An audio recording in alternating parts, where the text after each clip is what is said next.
آه. لحظة لحظة، الله يزوجكم كلكم.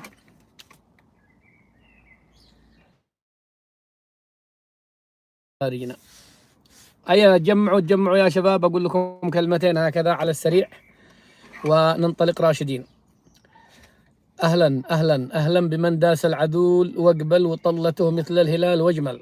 أهلا بمن داس العدو واقبل وطلته مثل الهلال واجمل. يا 700 مرحبا بالكل، تنوروا تنوروا تنوروا. انا معي لكم بث مباشر حول حجامه. انا شفت ماكرون عمل تبون حجامه، شفطه كذا، ما عادش بوسه، قدي حجامه شفطه. لا عاد بروتوكول ولا هم يحزنون، لكن هذا بيكون بكره ان شاء الله.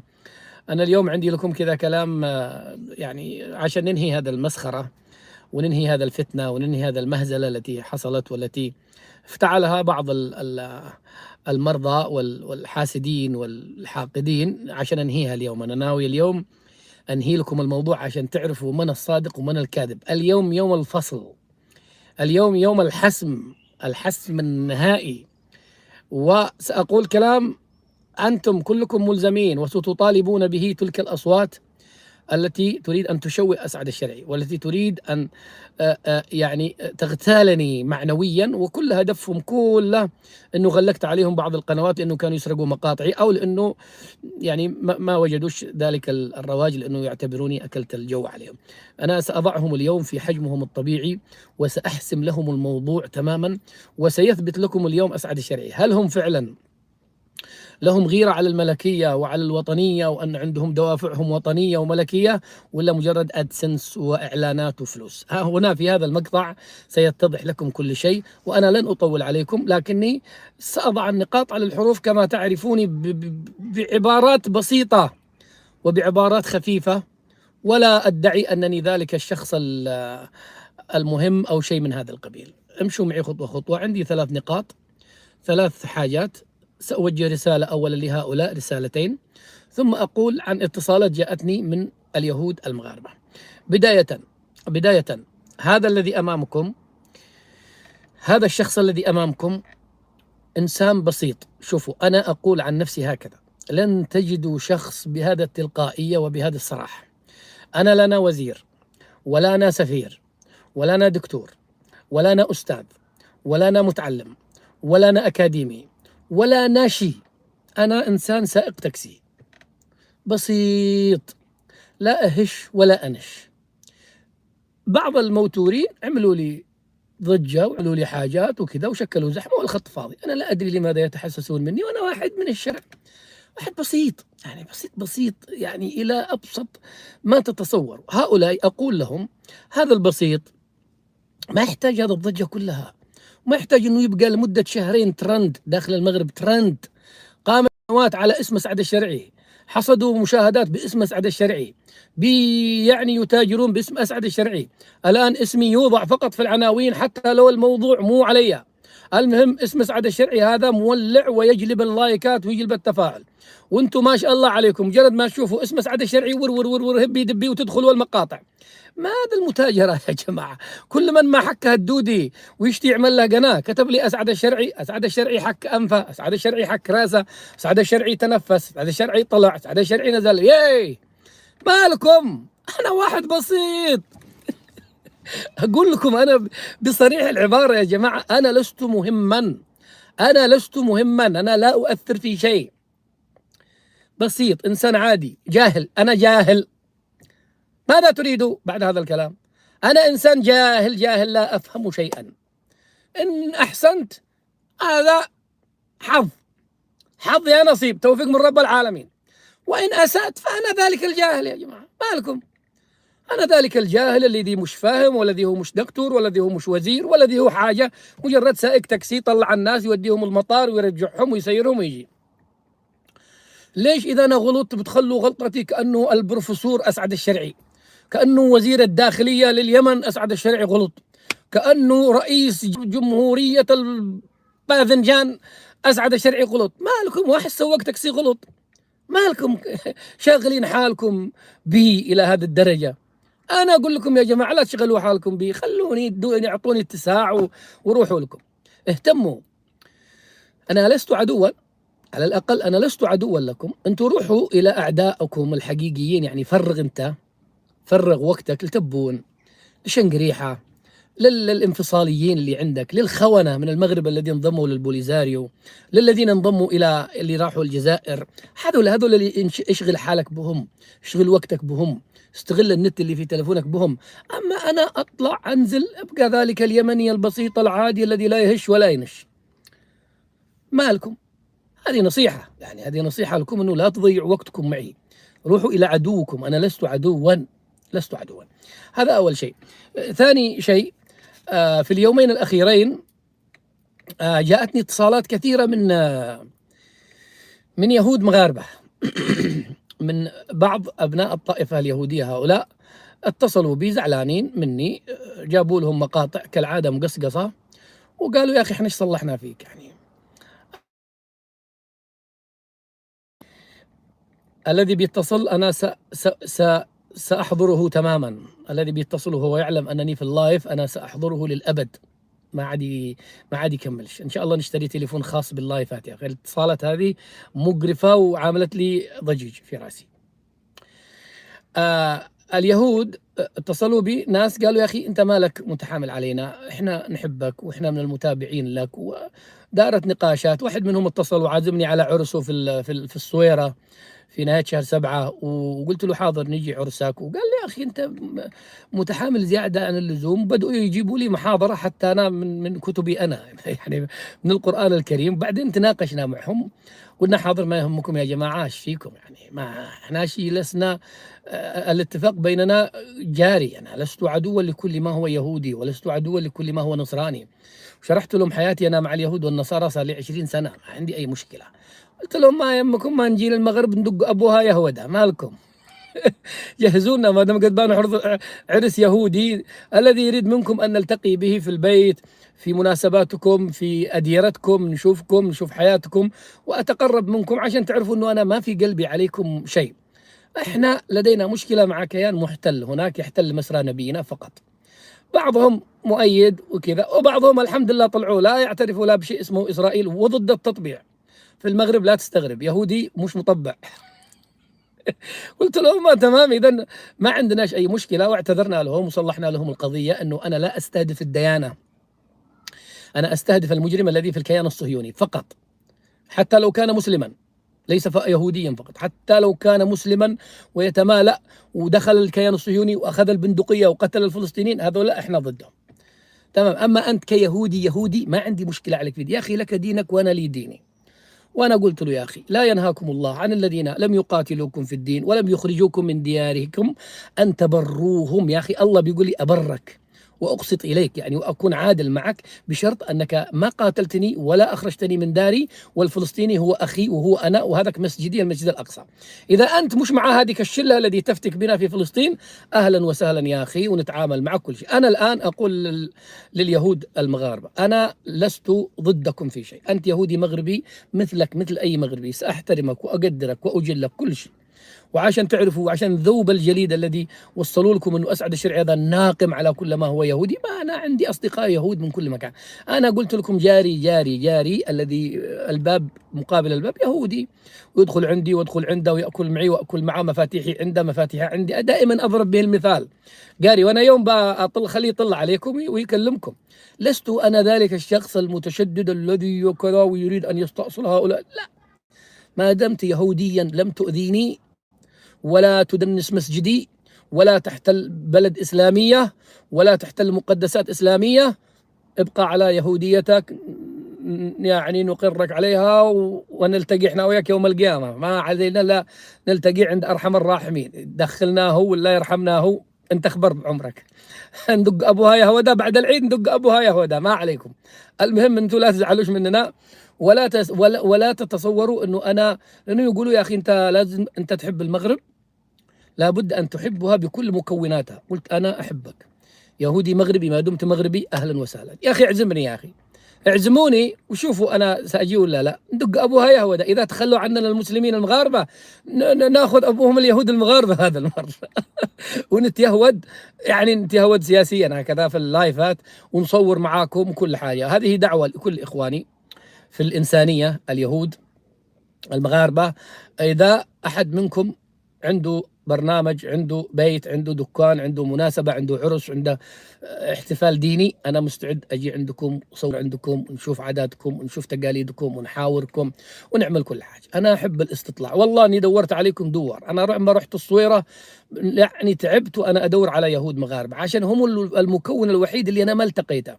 رحت الريف، رحت الصحراء، رحت الشمال، رحت الوسط، أمازيغ بكل أنواعهم، السوس والشلحة والصحراويين، وكلهم ما فيش ناس في المغرب ما شفتهم، كبار صغار، إلا يهود المغاربة ما قدرت ألاقيهم. لقينا واحد مسكين قدو عجوز قوي يعني في سوق، عنده دكان في سوق الصويرة هذاك القديم، مدري ايش بيبيع، ما قدو قد كان تعبان كثير، ما عاد أقدر أتكلم معه. فهذا بس يعني صفاء للنية، وحتى نبين لكم ألا تصدقوا أولئك المغرضين، هم بيعتبروكم فقط مطية، هم مطية يستخدموكم، ما يحبوكم، لا تصدقوهم. يعني يمكن تلاقوني أنا أكثر تسامحا، ولو أنني أؤمن بالتسامح أولا بين المسلمين. أولا أنا أحب التسامح أولا بين المسلمين، وبعدين نتسامح معكم أنتم يا اليهود. إحنا نتسامح معك ما دمت أنك لا تضرني ولا تمس مقدساتي في المسجد الأقصى، أنت مرحب بك يا أخي. إذا عندكم واحدة يهودية نزوجها علشان كذا نقرب النسب ونتيهود عائليا. إذن هذا شيء.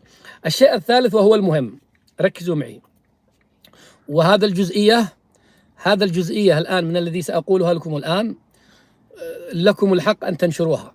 هذا الجزئية الذي سأقولها الآن من الآن لكم الحق أن تقطعوها وانشروها في قنواتكم وانشروها في كل مكان. أريدها أن تصل إلى كل مكان، لأن الكلام الذي سأقوله الآن هو الفصل الذي سينهي هذه الحملة المغرضة التي شنت علي. خلاص أنا اليوم سأفصل الموضوع، سأنسف الموضوع نسف من أساسه. طيب خذوا ورقة وقلم لو سمحتوا، أنتوا اللي قاعدين اللي عنده ورقة وقلم، أو افتحوا هواتفكم واحصوا التهم التي ألصقت بي من هؤلاء الذين يشوهوني منذ 2 أو 3 أشهر. أبرزها: عميل لقطر، 2 عميل لتركيا، 3 له نشاط تبع في المغرب، نشاط مريب تابع لمخابرات مدري مني أجنبية، 3 له أهداف لإسقاط الملكية، 4 يعمل على تفكيك اللحمة الداخلية وتفكيك المجتمع المغربي، 5 أو 6 أو 7 لأنهم كثير بس هذول الأساسيات، 5 أو 6 يتعدى المقدسات، يسيء للمقدسات، 4 يتدخل في ثوابت الدولة. أعتقد هذا 8 أو 9 ما أدري، وأنتوا عدوا البقية، عدوهم كلهم. الآن خطابي الآن للجهات الرسمية في المغرب. خليكم يا أصحاب هذه الدعاوى، خليكم أنتوا على جنب هناك، ابعدوا شوية، أنا سأخاطبكم بعدين. خلينا الآن أخاطب الجهات الرسمية داخل المغرب. أنا الآن جاي المغرب، يوم الجمعة سأكون في المغرب. يا أخواننا، رئيس الوزراء، الدرك، الداخلية، المخابرات، مجلس الوزراء، كل الدوائر المختصة والجرائم الإلكترونية وكل أي حاجة الذي لها اختصاص في هذا الأمر، انظروا في هذه الاتهامات. أنتم كجهات مختصة انظروا فيها. إن رأيتم أنتم وأنتم أهل الأمر وأنتم أدرى من تلك الأبواق الغربان، أنتم أدرى وأفهم، ولكم قنواتكم، وأنتم دولة، ولكم مخابراتكم، ولكم أجهزتكم، وأنتم متمكنين جدا في المغرب. في نفس الوقت بلد يحكمها ملك لا يظلم عنده أحد، وعندكم يعني محاكم، وعندكم قضاء، وعندكم نزاهة من أفضل البلدان في العالم. إذن أنتم كجهات مختصة أنا أناشدكم الله أن تأخذوا هذا الاتهامات معكم اليوم وبكرة. اليوم 2 أو 3 اليوم اثنين ثلاثاء أربعاء خميس، 3 أيام تدرسوا هذه التهم. إن وجدتم أنني مدان بهذه التهم فلكم خيار، إما أن تعطوني إشارة أنه يا أخي ولو واحدة، حتى لو ثبتت واحدة من هذول، واحدة فقط، رسالة بأي وسيلة، وصلوا لي الرسالة بأي طريقة ترونها، أنه يا أخ أسعد ابقى في بريطانيا، أنت شخص غير محب بك، أنت تدخل في الثوابت، أنت لك نشاط مريب في البلد، أنت تدخل في المقدسات، أنت عميل، أنت مخابرات إلى آخره. ابقى في بريطانيا، أنت غير مرحب بك. والله العظيم سأبقى بكل حب وبكل ود، وسأبقى في بريطانيا وما أزعل ولا يحصل فيني شيء، وسأبقى بنفس الحب وبنفس القتال في خندقكم ضد التبوني الرجيم، ضد التبون الرجيم، ولن ينقص من حبكم شيء، قيادة وملكا وشعبا. هذا خيار، هذا خيار. الخيار الثاني هو لهؤلاء الذين أطلقوا هذه التهم. اسمعوا يا مغاربة، اسمعوا المغاربة المنصفين، الرجال الذي عندهم كلمة حق وكلمة صدق. الآن من أطلقوا علي هذه التهم، أنتم تستطيعون تضعون أصابعكم الاثنين في عيونهم كذا، تقولوا تعال نكع عينك أنت. الآن أنا أتحداهم. شوفوا يقولوا علي هذا الكلام كله منذ شهرين. أنا جاي المغرب في حالة دخلت البلاد وسمحت لي الدولة الشريفة المملكة المغربية في ظل هذا الملك العادل الذي لا يظلم عنده أحد، والذي والله العظيم بعد الله سبحانه وتعالى لم أؤمل إلا في سماحته وفي كرمه، وفي أنه رجل ليس شراني وليس مستبدا وليس ظالما. دخلت ووجدت كل عناية من المغرب. أنتم يا من تقولون هذا الكلام فيا، أتحداكم من الآن، معكم 3 أيام وطوال فترة وجودي داخل المغرب، اجمعوا أدلتكم، قل هاتوا برهانكم إن كنتم صادقين. إن كان لديكم أدلة إلى أقرب محكمة موجودة داخل المغرب، في كازا، في الرباط، في طنجة، تعالوا ارفعوا علي دعوة قضائية، قولوا أسعد لديه نشاط مخابراتي ثم أثبتوا، قولوا أسعد تعدى المقدسات ثم أثبتوا، قولوا أسعد له نشاط قطري خطير مريب لزعزعة وإسقاط ومدري إيش وهذا وقلب نظام الحكم وهذا الحاجات كلها، قولوا كل ما لديكم وتعالوا حاكموني في القضاء المغربي. عندي شيء يا مغاربة؟ عاد عندي شيء؟ انتهى الفصل. عشان تعرفوا الآن سيثبت إن كانوا وطنيين، وإن كان هجومهم علي بدافع وطني سيأتون ويقفوا معي أمام القضاء، أمام القضاء المغربي. إن أثبتوا علي تهمة من هذا يعدموني اليوم الثاني. المغاربة اعدموني في أقرب ميدان داخل كازا، اعدموني، ودوني ورا الشمس. وإن طلع أنهم متجنيين وظلمة، وأن دوافعهم لم تكن وطنية ولا ملكية، وأن الأمر شخصي يمس شخص أسعد الشرعي، وأنهم استخدموا شخص الملك والدولة والملكية لضربي أنا، فأنا سأطالب برد الاعتبار. وبعدها أنا راضي بالقضاء المغربي، القضاء العادل. إن كانوا شجعان فليأتوا يواجهوني في القضاء المغربي. أنا سأكون في المغرب يوم الجمعة وسأبقى إلى ما لا نهاية. أبقى العيد وأكمل العيد وأروح عند اليهود وأمشي لما هم يجمعوا أدلتهم ويجمعوا حاجتهم، وتعالوا بطريقة رجولية، طريقة محترمة، طريقة حضارية. تعالوا ارفعوا علي دعوة وقولوا يا قضاء وأنا مستعد. أنا الآن في بريطانيا مو خايف من أحد. لو كنت شيء أنا مو خايف من أحد. أنا سآتي إلى المغرب وتعالوا واجهوني في القضاء إن كنتم صادقين. قل هاتوا برهانكم إن كنتم صادقين. وأنا أقف أنا وأنتم أمام أي دائرة حكومية، تحقيق، مخابراتي، قضاء، محكمة، أي حاجة. هل تستطيعون؟ من الذي سيقف معي أمام القاضي؟ من؟ الصقر الهارب، الدب الحامل، نصهم أسماء مجهولة. من الذي سيقف أمامي أمام القاضي؟ نكرات. لكن الذي منهم شجاع يميط عن اللثام، والذي هو شجاع وبيطلع اسمه، تعالوا واجهوني أمام القضاء المغربي في بلادكم أنتم. وأنا مواطن بريطاني، لدي دولة تحميني، ولدي سفارة داخل الرباط تحميني، ولدي منظمات حقوقية تحميني، لكنني لا أشك أبدا في نزاهة القضاء المغربي. يا مغاربة، أليس هذا حلا؟ الآن من الآن إن دخلتم عندهم لايفات أو دخلتم في أماكنهم، قولوا لهم أسعد يتحداكم، يعني عمل أكاديمي، بدل بقبقة النسوان أسعد أسعد أسعد حاو حاو حاو أسعد أسعد، بدل المتاجرة باسمي، بدل المتاجرة بالمقدسات، يا تجار المقدسات عشان تطلعوا لايفاتكم باسم أسعد الشرعي. اليوم كل من هب ودب بيتكلم عن أسعد الشرعي، لأن الاسم ترند، ما القضية لا وطنية ولا هم يحزنون، لأنه لما يظل واحد أسعد أسعد أسعد ما عنده محتوى أصلا. إذا قلت لهم توقفوا عن أسعد ماذا سيقولون؟ سترجع المشاهدات إلى 1000، كانت قنواتهم 1500، اليوم طلعوا ل 10,000 ل 20 ما شاء الله، لأنه بيذكروا اسم أسعد. أنا لاحظت أن اسمي موجود في العنوان أحيانا، والمحتوى ليس أنا فقط، لأنه يعلموا الناس لأنه أسعد ترند هذا الأيام شغالين. ما نشداري ليش، والله العظيم ما نشداري ليش، عملتوا مني ظاهرة وأنا إنسان بسيط عادي. الحقد الحسد أعماكم، الحسد أعمى عيونكم أعمى بصائركم.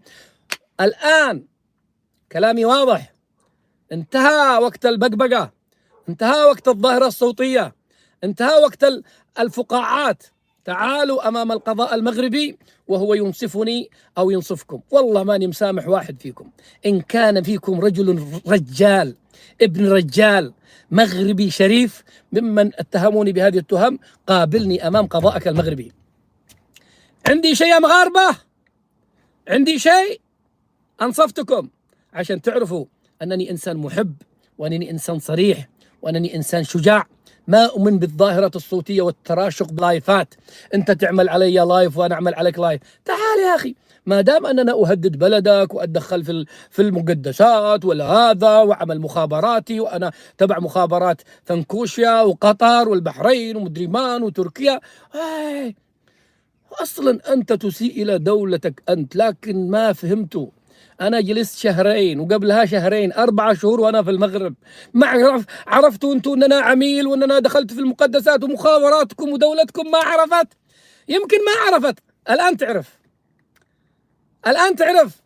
يلا عرفوها أنتوا، إذا أنتوا أدرى بمخابراتكم وبدوائركم الحكومية روحوا قدموا ما لديكم، ما لم فأنتم مجرد أبواق مأجورة تبونية تريد أن تضرب علاقتي بإخواني المغاربة، وتريد أن تحرف بوصلة المعركة من مغربية ومعها كل أحرار الوطن العربي، كل أحرار المشرق، من مصر، من الجزائر، من اليمن، مع المغرب في هذا الصراع مع التبون الرجيم. تريدون أن تحرفوا البوصلة، تريدون أن تحرفوا الصراع.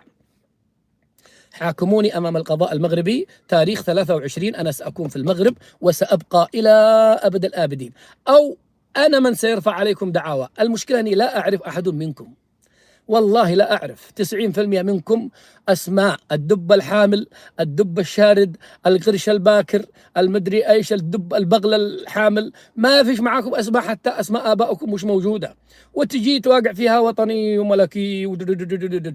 تعالوا نتواجه أمام القضاء، وبعدين لكل حادث حديث. أنا أكملت ما لدي يا إخواني، هو يعني لايف كذا سريع، وسأذهب الآن إلى التيك توك. من أراد أن يأتي إلى التيك توك أهلا وسهلا. أخوكم على أرضية صلبة، مستعد أقدم راسي، هذا مستعد إن كنت أخطأت في حق المغاربة خطأ يمس سيادة البلد أو رموز البلد أو ثوابت البلد أو مقدسات البلد أو أمن البلد أو استقرار البلد، لكم الحق يا مغاربة أن تتخذوا كل الإجراءات ضدي. وإن كان العكس وهؤلاء متجنيون، فأنا والله أحمل الجهات الرسمية كامل المسؤولية أن ينصفوني من هؤلاء المغاربة الكذابون الدجالون المتاجرون بالمقدسات. صافي، كلامي واضح، عمموه، انشروا هذا الكلام. لن أعمل أي حقوق نشر ولن أعمل أي شكاوى في هذا الجزئية الأخيرة، عمموها وانشروها، والله من وراء القصد. والسلام عليكم ورحمة الله وبركاته. وأنا سأكون معكم إن شاء الله في التيك توك. الآن نروح التيك توك، لأنه الجماعة شغلوني قالوا نريد نخرج من هذا الجو الكئيب، وأسعد الشرعي مدري ما وسيادة تطبيع يهود، خلونا نخرج من هذا ونروح نغني ونتكلم على خروف العيد. وأنا رايح بس يا أخواننا في المغرب، إذا ناويين تحبسوني بعد العيد الله يحفظها. القضاء المغربي والشرطة المغربية إذا فيها حبس ولا حاجة الله يرحم والديكم، خلوني أعيد وأستمتع بالخروف وأشوف اليهود هذول اللي وعدناهم، بعدين احبسوه براحتكم. احنا نتفق احنا وياكم ونحلها إن شاء الله. تعالوا إلى التيك توك. لمن أراد منكم أن يدلي بدلوه بعيدا عن هذا الموضوع، لا نريد أن نتحدث عن هذا الموضوع. عن هذا الموضوع خلاص حطيته أمامكم، وسأنشر هذه الجزئية إن شاء الله في التيك توك، وأنتم لكم أن تعمموها، عمموها، انشروها كيف ما نشرتوها. أراكم في رعاية الله وحفظه، والسلام عليكم ورحمة الله وبركاته، والله يزوجكم كلكم. يلا إلى التيك توك، يلا.